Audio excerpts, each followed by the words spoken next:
Hello and welcome back to week 2 of leadership module. So then I'll be conducting this session. So in our last session, we introduced about the leadership and explored whether leaders are born or made.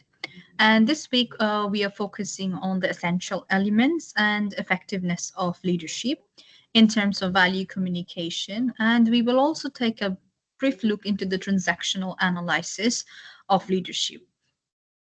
So these are deeply connected to your module because leadership is just not about strategy.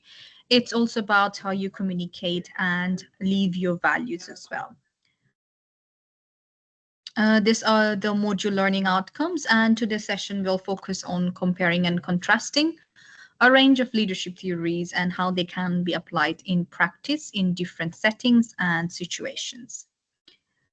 So if we look into the concept of vision and values, so let's begin with vision and values. So the foundation of the authentic leadership is vision and values. And vision is the picture of the future you want to create, and it motivates both of you and your team. And in terms of values, it is, on the other hand, your internal compass that believes the guide decision of an action that you take. And leaders who align with vision and values are far more credible and trustworthy. In terms of understanding what our values, these are the fundamental beliefs that shapes our attitude, behavior, and priorities. They also define what's important to us and how we interact with others. If, for example, if you have value of honesty, you are likely to communicate transparently. And if your value is teamwork, you will prioritize collaboration over competition. So we all inherit some values culturally or from upbringing, but leadership requires consciously defining our own value.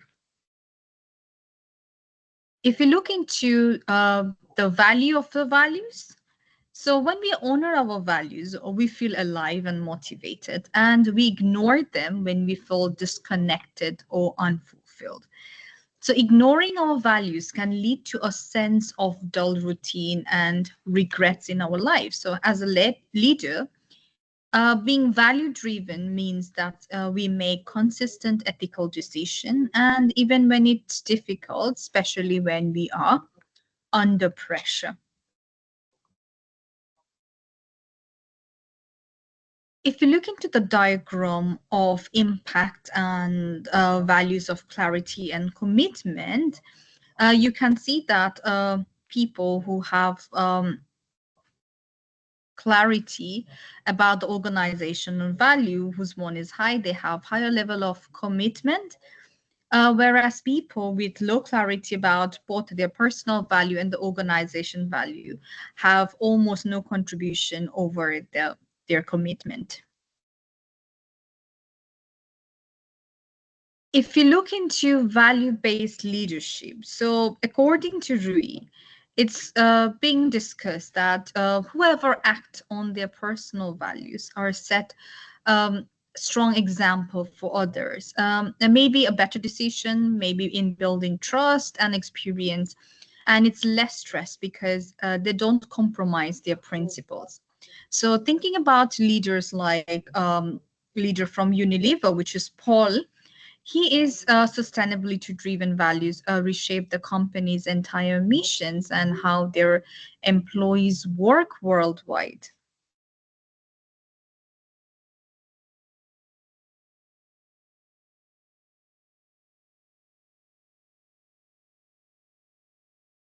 If you look into authentic leadership, so authentic leadership is about self-awareness and staying truthful to ourselves and our beliefs.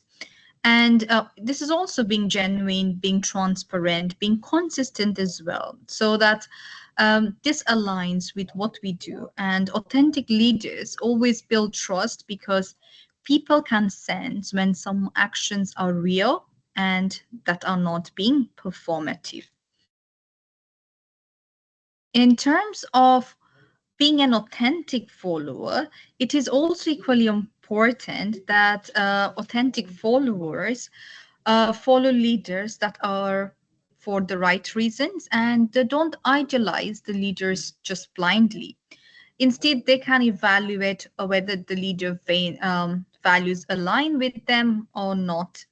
And in a healthy organization, followers authenticated by the leader, meaning that they hold leaders accountable for being true to their values.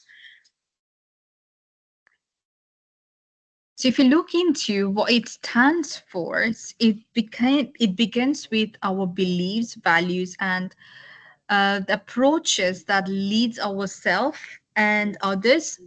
This also comprise of where do they come from and are they really your beliefs and value? And also what will you stand up for or stand against or even call out for? And what are your hopes and aspirations for future? If you look into communication, communication is key. And it is also one of the effective pillar of leadership strategy as well.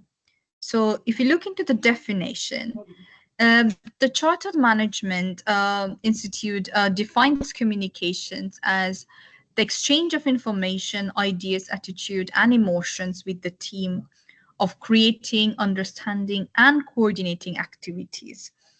It's simple terms. If you look into it, is building the bridge between intention as well as action. And this can be verbal, written, or even non-verbal. An effective leader knows how to master all three of them. Moving to the ethical principles, it's made up of business ethics as well as ethical communication. So ethical communication is being truthful, accurate, and being respectful. And this avoids manipulation, exaggeration, and discrimination in all forms.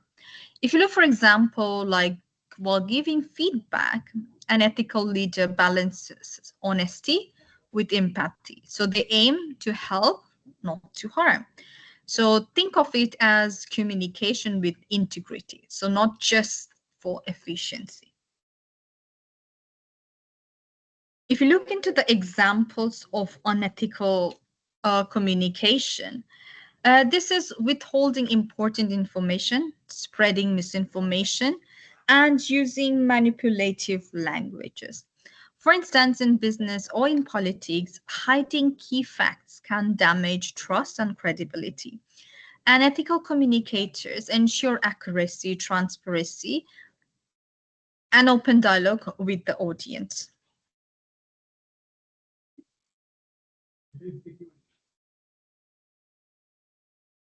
If you look into the communicating ethically, this is making sure that the point is being reached out to the audience without offending them, and it's also maintaining an open relationship with the audience without holding any crucial information, and also ensuring that accuracy is being maintained before proceedings happens.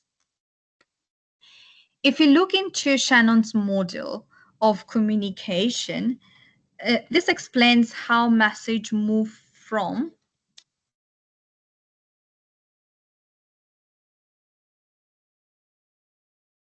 sender to receiver through a channel and how noises can distort the message. For example, like if you see an important email, but the receiver misinterprets your tone, that's communication noise. So as a leader, we need to minimize this noise, make sure we are clarifying things, confirming, understanding, and also choosing the right channel to communicate.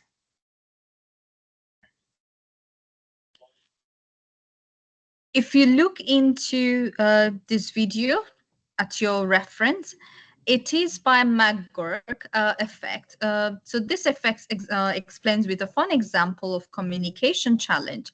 So this shows what we can see override what we hear.